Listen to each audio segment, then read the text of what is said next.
wasn't even 4 when I discovered I had diabetes. My memories are very vague of before I had my diagnosis, but I do remember that my parents were very cautious of what I ate because they didn't know much about diabetes. I started showing unusual symptoms, for example, being thirsty. My parents were worried. Next thing I remember, I was being taken to hospital. I was very confused, but I didn't think much of anything. But now I understand that it's changed my life a lot. At first it was a shock because it doesn't run in the family, but over time it just became a part of normal life. Having diabetes means I have to constantly check my glucose levels. I don't want them too high or too low. So I prick my finger to get blood, which I put into a monitor. I find it annoying how it takes time, but as technology gets better, they're producing more advanced monitors. If my glucose levels are low, then I can't do anything active, but if my glucose levels are high, I can't get excited playing games, which can be annoying sometimes. The hardest thing is keeping good numbers. I have to constantly test, even though I want to do my own thing. Also, I don't like leaving lessons early to go check myself at school. I'm so high, I can't see you. It's not as bad as it seems. Many people think I can't have certain foods, when actually I can have anything I want as long as I put it in my monitor. I'm never worried about what people think of me. My friends don't judge me, and it doesn't stop me from talking to new people. If I'm in a new environment, I'm usually quiet, but I always make friends eventually. If you discovered that you got diabetes, my advice would be to keep checking a lot as your numbers can go high or low, and also be cautious of how many carbohydrates are in your food. Different brands have different amounts. Never let people tell you what goals you can reach based off your condition. I'm happy with the freedom I still have. I just have to monitor often.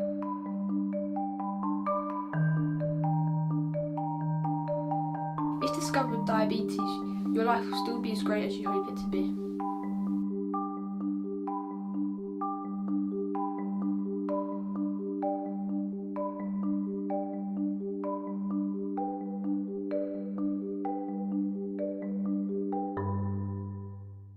Hello, so I decided to make my discovery themed video a short documentary about how my brother Ben discovered diabetes and how he copes with it.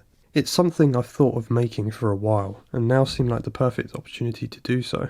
Ben describes what he remembers just before being diagnosed, what his life is like with the condition, and also gives advice to others that have diabetes. I focused on 2 different roles when making this project, and they were cinematography and post-production. As an editor, I wanted this short documentary to really effectively make any viewer fully understand what is involved with diabetes by making it very easy to follow with a classic documentary structure.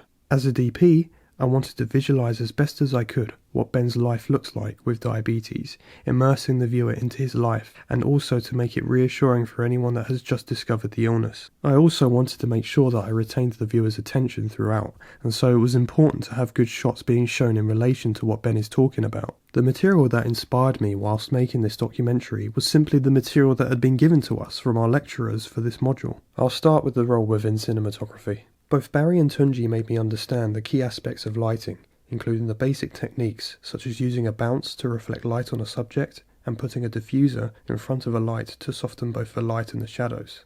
During the module, I was also led on to watch professional online videos explaining these concepts such as Cookie Optics TV and Aperture. Due to the lockdown, I was very limited in terms of film locations and so chose to interview Ben in my own room.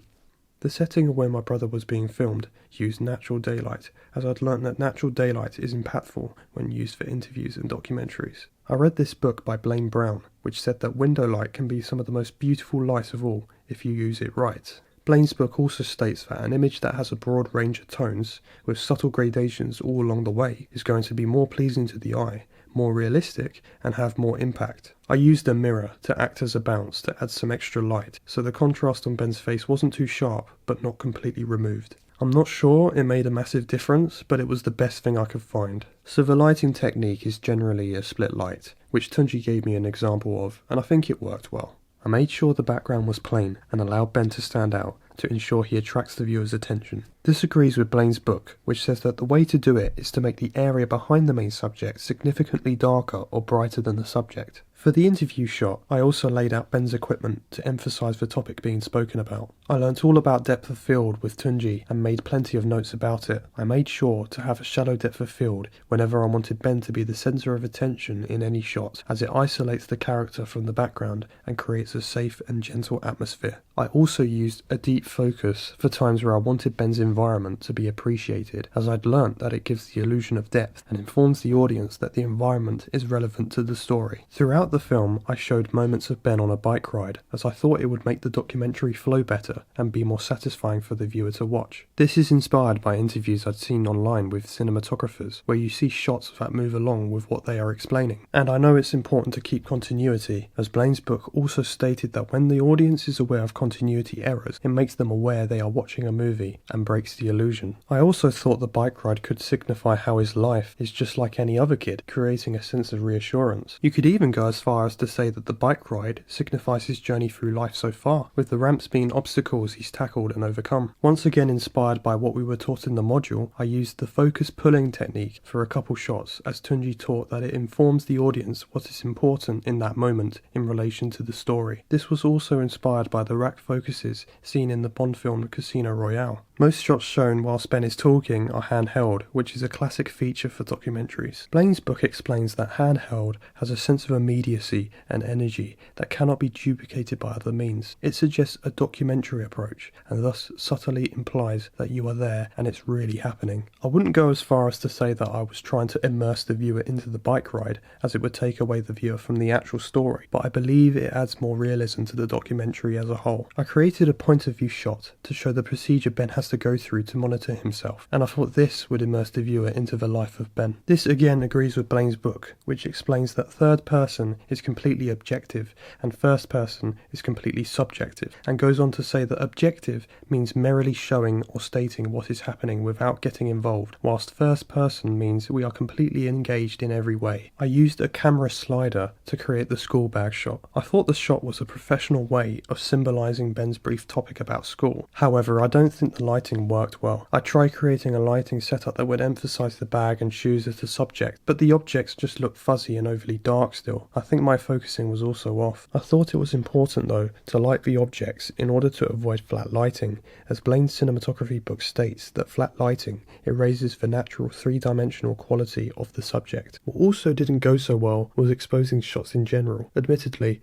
I need to get more familiar with the controls on my camera, as quite often the shots are a little overexposed. Barry and Tunji taught me that aperture, ISO, the frame rate and the amount of light all affect exposure, and Blaine's book tells that proper exposure and camera settings are critical to colour saturation and achieving a full range of grayscale tones. So I need to be able to properly control the exposure so I have the maximum chance of creating the best image. I use the classic rule of thirds technique when arranging the elements that make up the image, as I'd learnt that it adds depth and is aesthetically pleasing. Blaine's book also agrees that it's a simple but effective rough guideline for any frame composition. I also used the leading lines technique on Ben to draw the eye into frame and lead the viewer toward a point of interest. What I also learnt from Tunji's workshop is that I made sure to give my subject look space, which is space between Ben's face and the edge of the frame, which is also more aesthetically pleasing. Moving on to my role in post-production as the editor, I wanted the structure to be perfect for a documentary. I learnt many techniques from Josh, who taught us how to edit a documentary. I made the first clip and action shot in order to draw the viewer in immediately. I followed this with an establishing shot of where Ben lives, which is accompanied by titles,